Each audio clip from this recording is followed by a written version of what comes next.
వారి పరిస్థితి అలా కాదు. తన కథ ఆవిడ నోట వినడానికి ఆవిడ ఇంటికి వెళ్ళి కూర్చునేవాడు. అది స్వేచ్ఛయా క్రీడతే తత్ర. వెంగమాంబ గారికే కూర్చుంటాడని నువ్వు అనుకుంటున్నావేమో, నీకు కూడా కూర్చుంటాడు. నీకు అనురక్తి ఉంటే కూర్చుంటాడు తప్పకుండా. నన్ను నమ్మండి, నాకు వేదిక మీద ఎలా చెప్పాలో అర్థం కావట్లేదు. ఖచ్చితంగా ఆయన పలుకుతాడు.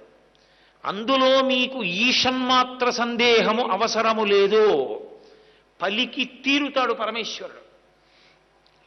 అటువంటి వెంకటేశ్వరుడు తరిగొండ వెంగమాంబ గారి విషయం దగ్గరికి వచ్చేటప్పటికీ తన కథ అయిన భాగవతాన్ని ఆవిడ పాడుతుంటే రాత్రల్లా కూర్చుని వినేవాడు.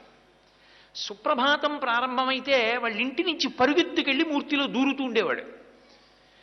అటువంటి వెంకటేశ్వరుడు తరిగొండ వెంగమాంబ గారు వ్రాసిన ప్రతి రచనని ఆయన విన్నదే, ఆయన అంగీకరించినది.